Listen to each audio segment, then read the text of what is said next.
오늘 이 시간 우리에게 주신 하나님의 말씀은 에스겔 41장 1절부터 11절까지 말씀입니다.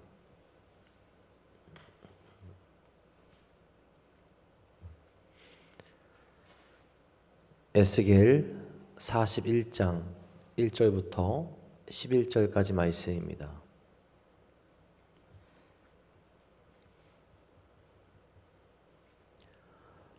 오늘 이 시간 우리에게 주신 하나님의 말씀 다 같이 한 목소리로 받들어 읽도록 하겠습니다. 그가 나를 데리고 성전에 이르러 그 문벽을 측량하니 이쪽 두께도 6척이요 저쪽 두께도 6척이라. 두께가 그와 같으며 그 문 통로의 너비는 10척이요 문 통로 이쪽 벽의 너비는 5척이요 저쪽 쪽의 너비는 5척이며 그가 성소를 측량하니 그 길이는 40척이요 그 너비는 20척이며 그가 안으로 들어가서 내전문 통로의 벽을 측량하니 두께는 2척이요 문 통로가 6척이요 문 통로의 벽의 너비는 각기 7척이며 그가 내전을 측량하니 길이는 20척이요 너비는 20척이라. 그가 내게 이르되 이는 지성소니라 하고 성전의 벽을 측량하니 두께가 6척이며 성전 3면에 골방이 있는데 너비는 각기 4척이며 골방은 3층인데 골방 위에 골방이 있어 모두 30이라. 그 3면 골방이 성전 벽 밖으로 그 벽에 붙어 있는데 성전 벽 속을 뚫지는 아니하였으며 이 두루 있는 골방은 그 층이 높아질수록 넓음으로 성전에 둘린 이 골방이 높아질수록 성전에 가까워졌으나 성전의 넓이는 아래 위가 같으며 골방은 아래층에서 중층으로 위층에서 올라가게 되었더라. 내가 보니 성전 3면의 지대 곧 모든 골방 및 지대의 높이는 한 장대 곧 큰 자로 6척인데 성전에 붙어있는 그 골방 바깥 벽 두께는 5척이요 그 외에 빈터가 남았으며 성전 골방 3면에 너비가 20척 되는 뜰이 둘려 있으며 그 골방문은 다 빈터로 향하였는데 문 한쪽은 북쪽으로 향하였고 한 문은 남쪽으로 향하였으며 그 둘려있는 빈터의 너비는 5척이더라. 아멘. 오늘도 우리와 함께 하시는 주님과 거룩하고 행복한 길로 나아가는 복되고 귀한 하루 되시기를 간절히 소망합니다. 아시는 분은 다 아시다시피 오늘부터 담임 목사님께서 스리랑카 단기 선교팀과 함께 선교를 나가셔서 일주일 동안 자리를 비우십니다. 위해서 함께 기도해 주시고 또 마음 모아서 끝까지 계속 그 선교를 위해서 기도해 주시기 부탁드리겠습니다. 여러분, 우리의 삶을 돌아보면 참 많은 것들이 우리의 삶을 차지하고 있다는 것을 깨닫게 되죠. 우리의 마음 속에도 그렇고요. 외적인 환경에서도 마찬가지입니다. 그렇다면 과연 하나님을 만나는 곳이나 하나님이 거하실 처소를 우리가 잘 준비하고 있는지, 그곳에는 과연 무엇으로 채워져 있는지 한번 생각해 볼 필요가 있습니다. 굉장히 중요한 문제죠. 물론 그것을 우리의 힘만으로는 온전하게 또 거룩하게 만들 수는 없겠지만 적어도 우리의 삶에서 하나님을 만날 수 있는 준비, 또 하나님께서 거하실 처소를 제대로 만들어 가야 된다는 거죠. 특별히 지금 이 시대의 성전은 어디겠습니까? 우리 마음 아니겠습니까? 우리 몸이 주님의 성전 아니겠습니까? 이 성전이 과연 무엇으로 채워지고 있는지, 거룩하게 우리가 만들어가고 있는지, 그래서 하나님께서 기쁨과 거룩한 예배의 장소로 우리를 사용하시며 우리가 또 예배자로 살아가고 있는지 돌이켜볼 수 있어야 된다는 거죠. 하나님의 말씀이 우리를 그렇게 만들어 갈 수 있고 또 하나님께 드리는 기도가 또한 우리를 그 거룩한 삶으로 이끌어 갈 수 있게 됩니다. 오늘도 주님을 바라보며 주님이 거하시는 곳을 아름답게 만들어가는 우리 모두가 될 수 있기를 간절히 소망합니다. 오늘 이 새벽 우리는 에스겔 41장의 말씀을 함께 읽었습니다. 오늘 본문을 처음 읽으면 마치 건축 현장의 상세한 설계도나 정밀한 측정을 보는 것 같은 그런 느낌을 받게 되는 경우가 많습니다. 1절부터 성전 문통의 너비, 벽의 두께, 성소와 지성소의 치수, 그리고 성전 벽을 둘러싸고 있는 3층 구조의 골방과 방들의 배치가 아주 세밀하게 기록되어져 있죠. 새벽에 이제 눈을 비비고 이 말씀을 읽다 보면 자연스럽게 이런 의문도 들 수 있습니다. 하나님, 나라를 잃고 좌절해서 쓰러져 가고 있는 백성들에게 어떻게 보면 왜 이렇게 복잡하고 지루해 보이는 성전의 치수와 구조를 일일이 말씀하시는 것일까? 설교를 준비하는 제 입장에서도 참 쉽지 않은 본문들이에요. 이런 성전에 관한 것들이나 족보에 관한 것들이 계속 나오게 되면 비슷한 말들이 반복되기 때문에 과연 어떤 설교를 해야 될까 하는 게 참 쉽진 않습니다. 그러나 이 본문의 배경을 우리가 이해하고 계속 보게 되고 묵상하게 되면 이 치수 하나하나가 가슴 뭉클한 하나님의 사랑의 노래라는 것, 또 사랑의 약속이라는 것을 깨닫게 됩니다. 당시에 이스라엘 백성들은 예루살렘 성전이 바벨론 군대에 의해서 완전히 잿더미가 되는 그런 비극을 겪었던 존재들이죠. 성전만 무너진 것이 아닙니다. 나라가 망했고 왕권이 무너졌으며 그들은 먼 땅 바벨론으로 포로로 끌려가 있었다라는 거죠. 그들에게 가장 깊은 절망과 영적인 공포는 무엇이었겠습니까? 하나님께서 우리를 버리셨다. 하나님이 거하시던 성전이 파괴되었으니 이제 하나님은 우리를 떠나셨겠구나라는 그런 공포가 그들에게 있었을 겁니다.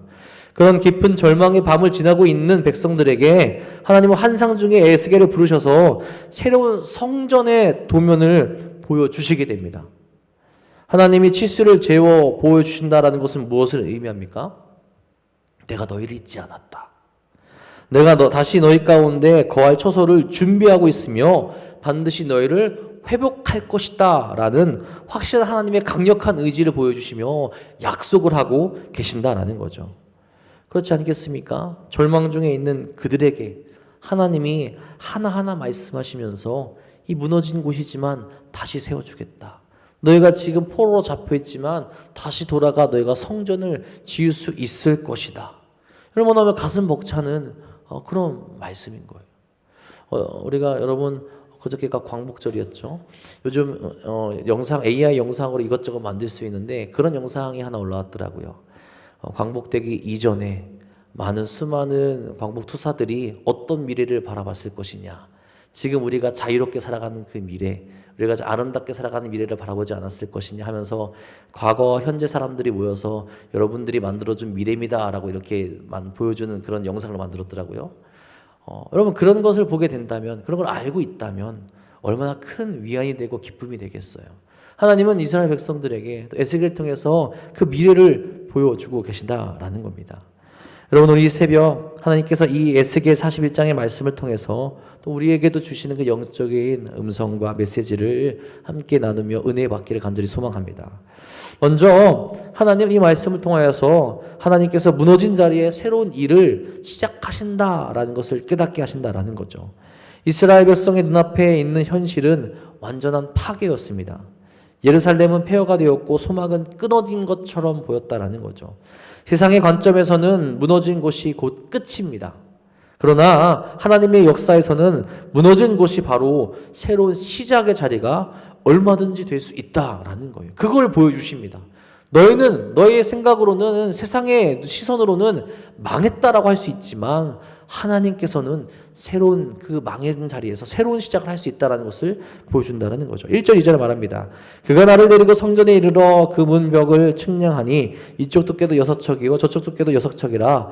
두께가 그와 같으며 그 문 통로의 너비는 10척이요 문 통로 이쪽 벽의 너비는 5척이요 저쪽 벽의 너비는 5척이며 그가 성소를 측량하니 그 길이는 40척이요 그 너비는 20척이며. 앞선 40장에서 에스겔은 환상 가운데 여호와의 권능으로 이스라엘 땅 예루살렘에 이른 후 여호와의 천사의 인도를 따라서 성전 바깥 담부터 시작해서 성전의 바깥들과 안뜰 그리고 각들로 드나드는 문과 부속실에 대해서 살펴봤습니다. 그리고 본장 첫 구절에서 에스겔은 성전 안뜰을 지나서 이제 성전 본체로 들어가는 것을 보여주게 된다라는 거죠.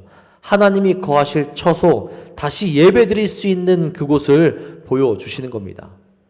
무너진 자리에 새로운 일을 시작하시겠다라는 그 소망을 명확하게 계속해서 에스겔을 통해서 보여주신다라는 거죠.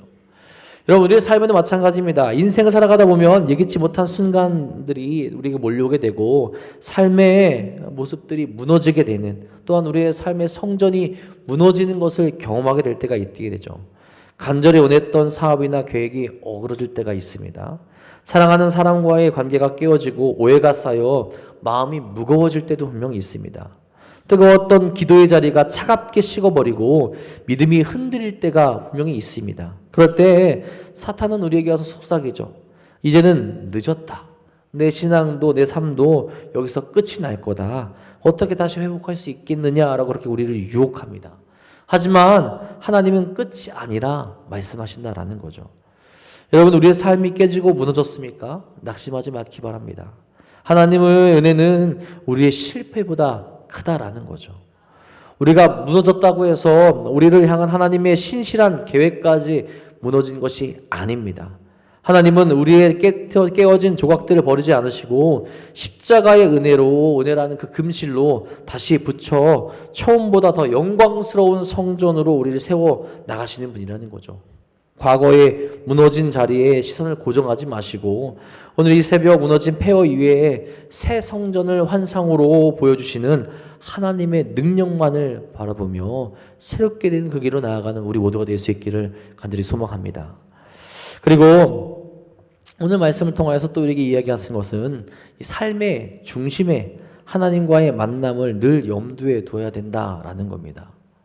그것을 이 성전을 지어가는 것을 통해서 우리에게 보여주신다는 거예요. 본문 3절 4절 이렇게 말합니다. 그가 안으로 들어가서 내전 문 통로의 벽을 측량하니 두께는 2척이요 문 통로가 6척이요 문 통로의 벽의 너비는 각기 7척이며 그가 내전을 측량하니 길이는 20척이요 너비는 20척이라 그가 내게 이르되 이는 지성소니라 하고. 환상 속의 인물이 성전 안으로 들어가 성소와 지성소를 측량합니다. 성전에는 많은 방과 뜰이 있었지만 그 모든 구조의 가장 깊은 곳, 가장 중심에는 바로 지성소가 있었다라는 거죠. 여러분, 지성소는 하나님의 영광이 임재하는 곳입니다. 또한 대제사장이 속죄의 피를 들고 하나님을 만나는 거룩한 장소였어요. 성전의 외벽이 아무리 두껍고 골방이 아무리 많고 장식이 아무리 화려하려 해도 중심에 지성소가 없고 하나님의 임재가 없다면 그것은 그저 웅장한 돌 건물에 불과하다라는 거죠. 그분이 약속하시는 거예요. 너희 만들고 이렇게 이 두께와 이 치수와 이렇게 만들 건데 그 중심에 무엇이 있느냐? 지성소. 하나님을 만나는 곳. 하나님이 임재하시는 곳. 하나님께서 함께 하신다는 그 증거를 그 안에 주겠다라는 거죠. 그것을 약속하시며 그것을 또한 너희도 잊지 말라라는 겁니다. 여러분, 이 진리는 오늘 우리의 신앙생활에 매우 중요한 질문을 던집니다. 지금 내 삶의 중심에는 무엇이 자리 잡고 있는가? 우리가 성전이라고 하는데, 우리의 몸을 성전이라고 이야기하는데 우리의 중심엔 과연 성전답게 하나님이, 성령님이 함께 하시며 우리가 거룩한 길로 가고 있냐라는 거죠. 오늘 많은 기독교인들이 바쁘게 살아갑니다. 가정도 돌보고 직장일도 열심히 하며 교회에서 이런저런 봉사와 사역도 열정적으로 해냅니다.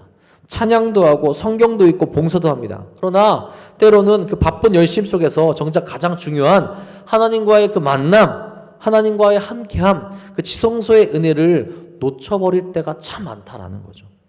겉은 번듯한 성전인데 막상 중심을 들여다보면 하나님이 계셔야 할 그 자리에 다른 것들로 채워져 있는 것을 보게 됩니다.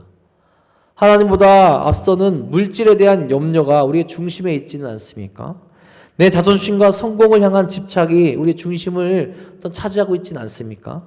사람들의 인정과 평가에 목말라 하며 우리가 살아가고 있지는 않습니까?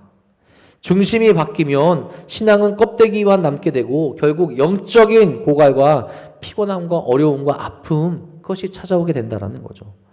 이 새벽 기도회는 바로 우리 삶의 중심을 바로 잡는 첫 하루의 첫 시작의 시간이 됩니다. 세상의 소음과 바쁜 일상을 잠시 멈추고 그날의 아침 가장 이른 시간에 내 마음 가장 깊은 지성소로 들어가서 하나님을 만나는 시간이 될 수 있어야 된다는 거죠. 내 안의 지성소, 하나님 만나는 시간, 내 중심에 하나님이 계셔야 되는 것을 다시 깨닫고 기도할 수 있는 시간이 되어야 된다는 거죠. 오늘 아침 이 새벽 내 삶의 중심 보좌에 오직 하나님 한 분을 모시고는 은혜가 있기를 간절히 소망합니다. 자, 그리고 오늘 말씀을 통해서 하나님은 우리의 삶을 세밀하고 섬세하게 다루고 계시다라는 것을 또한 보여주게 됩니다. 오늘 말씀 1절부터 12절까지 반복되는 단어가 뭐가 있냐면 측량하니, 너비는, 두께는, 이 단어가 참 많이 등장하게 돼요. 하나님의 성전은 어림잡아 봐도 대충 짓지 않죠. 문통의 두께, 벽의 두께, 골방의 폭 하나하나를 자로 재듯 아주 정확하게 다루십니다. 우리는 흔히 하나님의 역사를 생각할 때 거대하고 거창한 일만을 떠올릴 때가 참 많이 있다라는 거예요. 근데 이것을 깨시는 겁니다. 하나님께서 성전을 만드시는데도 이렇게 세밀하게 세세하게 말씀하시고 이렇게 만들어야 된다라고 이야기하시는 것처럼 각 사람의 삶 가운데서도 그 하나님의 은혜, 하나님의 말씀이 세세하게 들어갈 수 있어야 되고 또 하나님께서 그 사람들의 삶을 그렇게 세세하게 만지시고 고치시고 알고 계시다라는 것을 깨닫게 한다라는 거죠. 이 부분은 대충 해도 괜찮을 거야. 이 부분은 그냥 넘어가도 되지 않을까? 요 정도는 괜찮지 않을까가 아니라 하나하나 세심하게 하나님께서 만지시고 가르쳐 주셨으며 그것을 따라갈 수 있어야 함을 우리로 깨닫게 한다라는 거죠. 우리가 무심코 내뱉는 말 한마디에 언어 습관을 다루시기도 하고 아무도 보지 않는 혼자만의 시간에 품는 생각과 시선을 다루시기도 합니다. 매일 드리는 작은 기도의 시간, 사람들을 대하는 그 소박한 태도와 인격 또한 하나님께서 다루신다라는 거죠. 여러분, 세계적인 명품 바이올린을 만드는 장인은 그 나무를 다듬을 때 0.1mm의 오차도 허용하지 않는다라고 합니다. 나무의 결을 깎아내고 칠을 칠하고 말리는 수백 번의 세밀한 과정을 거친 후에야 비로소 영혼을 울리는 명기의 소리가 난다라고 합니다. 장인의 눈에는 그 섬세한 다듬음의 시간이 결코 지루하거나 의미 없는 시간이 아니라는 거죠. 그만큼 가치 있는 시간이라는 거죠. 하나님께서 우리를 다루시는 과정도 이와 같다라는 거죠. 때로는 하나님께서 우리에게 오랫동안 기도하게 하시며 또 기다림의 훈련을 하게 하십니다. 때로는 반복되는 일상 속에서 작고 사소한 순종을 요구하시기도 하죠. 그것을 그냥 흘려보면 안 된다라는 겁니다. 우리에게 가장 필요한 모습이라는 거예요. 내 작은 부분, 내 약한 부분, 내 연약한 부분들을 다시 세우셔서 하나님의 온전한 성전으로 만들어 가신다라는 거죠. 때로는 답답할 때도 있을 거예요. 하나님, 왜 이렇게 내 삶은 더디게 변합니까? 불평하고 어려워할 수도 있습니다. 하지만 기억해야 된다라는 거죠. 세밀하신 하나님께서 지금 우리의 삶을 거룩한 성전으로 빚어가지기 위해서 섬세하게 손보고 계시다라는 거죠. 그렇게 오늘 하루, 오늘 우리에게 맡겨진 작은 일에도 충성할 수 있길 바랍니다. 대수롭지 않게 여겼던 작은 순종 하나를 소중하게 여겨야 된다는 거죠. 남몰래 흘리는 작은 눈물의 기도 하나를 소중하게 닦아낼 수 있어야 된다는 겁니다. 작은 사랑의 실천을 멈추지 마시고 하나님께서 우리를 세세하게 돌보시듯이 우리에게 말씀하신 그 작은 말씀 하나도 흘려보내지 말고 하나님과 함께하여서 거룩한 성전을 만들어갈 수 있어야 된다라는 겁니다. 그리고 하나님이 거하시는 이 성전은 거룩하게 구별되어야 됨을 우리로 오늘 말씀에서 깨닫게 하죠. 에스겔 성전의 구조를 보면 성전 뜰과 성소 그리고 가장 거룩한 지성소가 엄격하게 구별되어져 있습니다. 아무나 아무렇게나 들어갈 수 있는 공간이 아니죠. 이것은 하나님이 거하시는 공간은 반드시 거룩하게 구별되어야 함을 우리에게 보여주고 있다는 겁니다.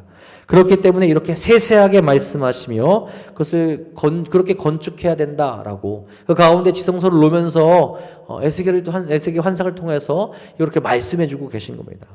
구약시대의 성전은 예루살렘에 있던 돌과 나무로 지어진 그 건물이었죠. 그렇다면 신약을 지나온 오늘날 살아가는 우리들에게 성전은 우리의 몸인데 우리가 이것을 어떻게 세워가야겠습니까?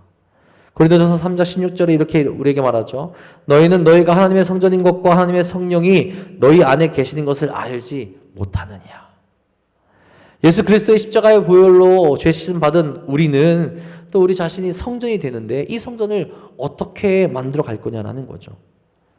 하나님 앞에 거룩하게 구별되어질 수 있어야 된다라는 겁니다. 구약의 성전도 하나하나 세밀하게 만들어서 들어갈 자들도 선별하여서 들어가서 제사지고 예배드리게 했던 것처럼 우리도 정말 우리 하나하나 죄된 모습이 남아있진 않은가, 하나님 앞에 온전하게 하나님 모실 수 있는 그 거룩한 장소로 구별되어져 있는가 생각해 볼 수 있어야 된다라는 거죠. 우리의 삶을 세상과 구별해야 합니다. 우리가 일하는 직장이 하나님이 임재하는 거룩한 처소가 될 수 있도록 만들어야 되고, 우리가 거하는 가정이 하나님을 예배하는 성전이 되게 만들어야 합니다. 거룩함은 어떻게 보면 거창한 것이 아니라 내 안에 계신 하나님을 의식하며 그분이 싫어하는 것을 내려놓는 거룩한 포기에서 시작되게 된다는 거죠. 여러분이 에스겔 41장의 성전 환상이 우리에게 주는 가장 궁극적인 복음의 메시지는 무엇이겠습니까? 이스라엘의 가장 큰 비극은 예루살렘이라는 도시가 파괴된 것이 아니라 자신들의 죄로 인해 하나님의 영광이 성전을 떠난 것이었습니다. 그러나 하나님은 에스겔서의 이 마지막을 향해 가시며 이렇게 회복에 선포하신다라는 거죠. 내가 다시 내 백성 가운데 거하리라. 성전의 크기나 화려함이 중요한 것이 아닙니다. 핵심은 하나님께서 그곳에 계신가입니다. 오늘 우리의 신앙도 마찬가지라는 거죠. 겉으로 보이는 예배의 형식보다 중요한 것은 내 심령 속에 타오르는 하나님의 임재입니다. 내가 거룩한 성전으로 하나님을 모시며 하나님과 함께 나아가며 내 심령 속에서 하나님의 임재를 경험하며 거룩한 예배자로 살아가고 있는가? 여러분, 찬양의 어떤 찬양을 부를 때 그 테크닉보다 중요한 것은 하나님을 향한 진실한 마음이라는 거죠. 기도 시간에 얼마나 길게 기도를 했냐라는 것보다 중요한 것은 오늘 내가 하나님과 겸손히 동행하고 있는가입니다. 오늘 이 새벽 하나님은 멀리 계시지 않고 여러분들의 이름을 부르는 바로 이 자리에서 함께하고 계십니다. 41장의 그 환상, 지겨운 것이 아니라 명확한 약속을 통하여서 하나님께서 함께 하시고 하나님과 함께 하려면 어떻게 해야 되는 것이고 그 모습을 어떻게 만들어 가야 되는지 우리에게 명확하게 알려주십니다. 오늘도 우리가 거룩한 성전으로서 하나님께서 우리를 새롭게 만드시고 거룩한 모습을 유지하게 될 때 하나님께서 우리와 늘 함께 하신다라는 걸 깨달으시면서 거룩한 성전이 되어가는 우리가 될 수 있기를 간절히 소망합니다. 그 모습으로 오늘도 승리하시고 그 모습으로 세상 가운데 여러분이 나아가는 곳에서도 아름다운 예배자의 모습들이 가득 넘쳐날 수 있기를 주님의 이름으로 간절히 축복하고 축원합니다. 기도하겠습니다. 하나님 감사합니다. 오늘도 우리를 거룩한 길로 또 은혜의 길로 인도하시니 진심으로 감사를 드립니다. 특별히 오늘 에스겔의 말씀을 통하여서 우리가 어떤 삶을 살아가야 되게 하는지 깨닫게 하신 감사를 드립니다. 겉으로 보이는 화려함보다 그 중심에 하나님을 모시고 살아가는 온전한 성전이 되어서 하나님께서 기뻐하시는 일들 행하며 나갈 수 있는 우리 모두가 될 수 있도록 인도하여 주옵소서. 여전히 세상은 우리를 유혹하고 우리 넘어뜨리려 하지만 그 유혹에 넘어가지 아니하고 하나님을 모시는 성전으로서 하나님께서 기뻐하시는 일들만 쏟으며 나갈 수 있도록 인도하여 주옵소서. 특별히 이 새벽 우리가 먼저 이 하루를 시작하며 기도합니다. 내 안에 계신 하나님을 만나는 시간, 하나님께서 기뻐하시는 것을 다시 한번 깨닫는 시간, 하나님의 말씀에 순종하는 시간으로 결단하며 나아가는 기도 시간 될 수 있도록 인도하여 주옵소서.